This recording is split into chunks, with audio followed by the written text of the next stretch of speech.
Bismillahirrahmanirrahim. Assalamualaikum warahmatullahi wabarakatuh.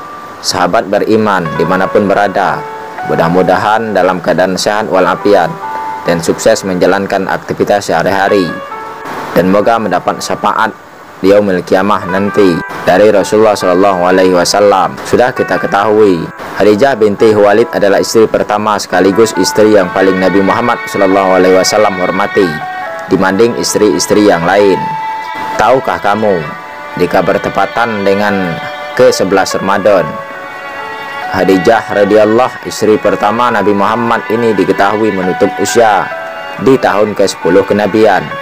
Jika tahun sebelum Rasulullah hijrah ke Madinah, Khadijah wafat dalam usia 65 tahun saat usia Rasulullah berusia sekitar 50 tahun. Meninggalnya Khadijah ini meninggalkan rasa sedih bagi Rasulullah SAW. Sahabatku semua, mari simak kisah wafatnya Khadijah istri Nabi Muhammad SAW di hari ke-11 Ramadan. Sebelumnya, sahabatku, dimohon untuk menekan tombol subscribe, like dan komen agar siar dakwah tetap menggema seantero jagat raya. Terima kasih. Ketika Khadijah wafat, Rasulullah amat terpukul. Apalagi hari kematian Khadijah tidak berselang lama dengan kematian paman kesayangannya Nabi, yaitu Abu Talib. Oleh karena itu, masa-masa ini disebut sebagai tahun berkabung bagi Nabi Muhammad SAW. Dalam banyak riwayat disebutkan kalau Rasulullah baru menikah lagi setelah Khadijah wafat. Bagi Rasulullah sendiri, Khadijah sangat istimewa. Diriwayatkan ketika Khadijah sakit menjelang ajal, beliau berkata kepada Rasulullah SAW, "Aku memohon maaf kepadamu, ya Rasulullah, kalau aku sebagai istrimu belum berbakti kepadamu." Rasulullah menjawab, "Jauh dari itu ya Khadijah, engkau telah mendukung dakwah Islam sepenuhnya." Jawab Rasulullah, "Khadijah memang telah mengorbankan semuanya, kekayaannya, kebangsawanannya, dan kemuliaannya dalam mendukung dakwah Nabi Muhammad. Khadijah adalah orang yang mula-mula masuk Islam. Dia pula yang pertama kali diajari salat dan wudhu oleh Nabi Muhammad SAW.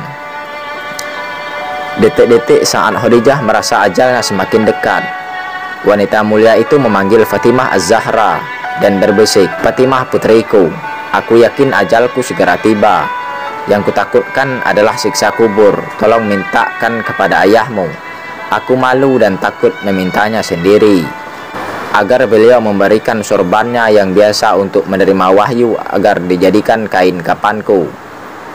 Mendengar itu Rasulullah SAW berkata, 'Wahai Khadijah, Allah menitipkan salam kepadamu dan telah dipersiapkan tempatmu di surga.' Ummul Mukminin Khadijah pun menghembuskan napas terakhirnya di pangkuan suami tercinta Rasulullah SAW. Nabi Muhammad dengan perasaan pilu dan sedih yang teramat sangat melihat air mata Rasulullah turun. Ikut menangis pula semua orang yang ada di situ.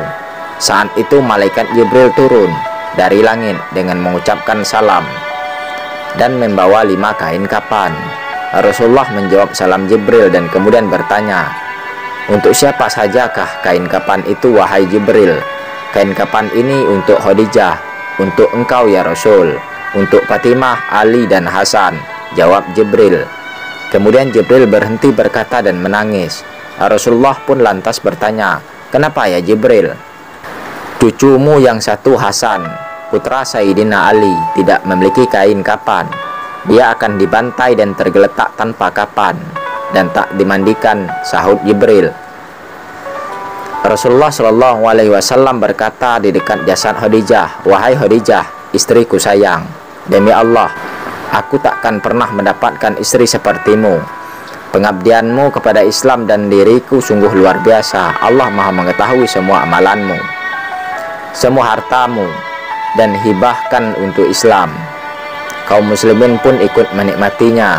Semua pakaian kaum muslimin dan pakaianku ini juga darimu. Namun begitu, mengapa permohonan terakhirmu kepadaku hanyalah selembar sorban?'